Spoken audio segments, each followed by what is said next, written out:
Hi, for this demonstration I'm going to show you guys how to put an image in Photoshop and then to make different adjustments using the brightness and contrast, getting rid of any wrinkles that you might have or backgrounds, or smoothing things out either with exposure or the brush tool or the clone stamp. So first thing I'm going to do is get my image. Use this one of Olivia that we took yesterday in class. Right click, open with Photoshop.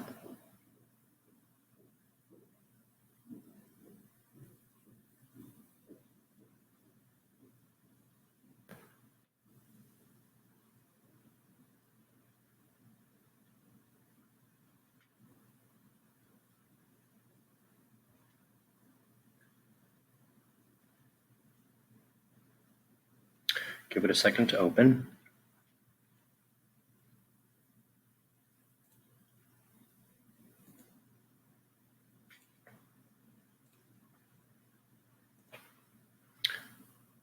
So here we are. Have the image in Photoshop. Now this one's already kind of on the darker end, but some of you guys might have ones that are lighter and it's showing a lot of the wrinkles in the background, either on the white, which I've now replaced to more of a paper white, or the black, but the color one should be okay. So I'm going to make it big like I always do, hit the magnifying glass down here on my toolbar and just hit fit screen. Okay, I can still see some of the wrinkles back up here, so that was something I want to get rid of. Now one thing you can try here is you can just go to image adjustments, brightness and contrast, like you're going to do with all your adjustments. But one thing that can get rid of a lot of this background stuff is if you put the contrast up, so it'll automatically darken up everything in the background. Now, if it goes too dark, you might have to raise the brightness a little bit to kind of raise the brightness of the subject back. Remember, you don't want to go too bright to where you start losing all the detail, unless you're doing like a high key image. And plus, to see it brings the wrinkles back or in the sheet. So put it down like this, maybe like about right there. You know, not too dark either because you want to lose everything, but maybe about like right here, just enough to get rid of that. And then say, okay, so that's one way you can do it. Here's another way. So I'm going to Control Z back with my fingers on my keyboard, Control Z. So just brought it back to the light.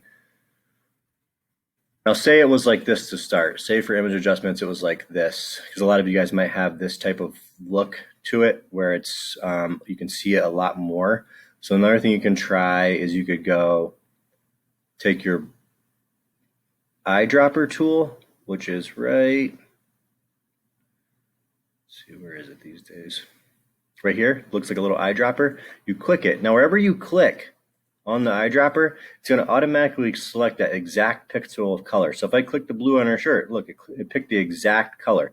So remember, if I'm zooming in, so if I go like this and I zoom all the way in, all of a sudden now I'm into single pixels, and that's how you can tell if a resolution is really good or not, depending on how many pixels are in there. But every time I take an eyedropper and I select, see, it's actually selecting that exact pixel. So I'm actually going to zoom back out, magnifying glass back to fit screen.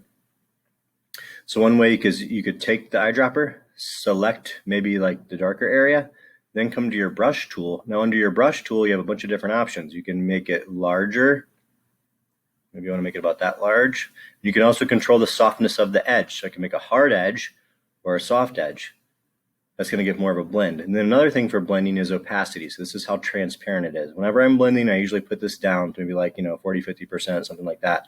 See what happens. So now when I come in, see, it's actually going to start to color out that whole background and just make it all nice and smooth in one solid color. That's another option of blending out anything in the background that you might want.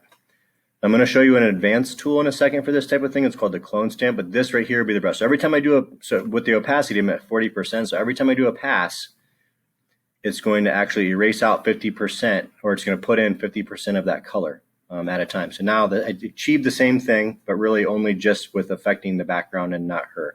Then I could go image adjustments, brightness and contrast. I could put this back down a little bit if I wanted to, maybe darken it back down some. Whatever you want to do, but that's one way to get that. Now I'm going to show you the advanced tool. So I'm going to Control Z back again. 1, 2, 3, 4, 5, 6, 7, 8, 9, 10, all the way back to the beginning. Let's put it back to say I have image adjustments brightness again. And I have all those wrinkles that I want to get rid of. And that goes for the white too. You can do the same exact thing. Here's something else you can try. This one's more advanced, and this one's pretty cool. It's one of my favorite tools in Photoshop. It's called the clone stamp. It's right here. It looks like a stamp. So basically you can clone different parts of the picture and put it in other parts of the picture. But for this activity, we're just doing the background. So again, like the brush, you have a size, you can make it bigger or smaller. You also have the softness of the edge. So when you do your clone, is it a blurred edge or is it a hard edge? And then you also have opacity as well, just like with the regular brush. So if I click this, well, when I'm doing my clone stamp, I usually put it lower. I usually put it down even more to about 25% for this type of thing. I'll put my size down a little bit.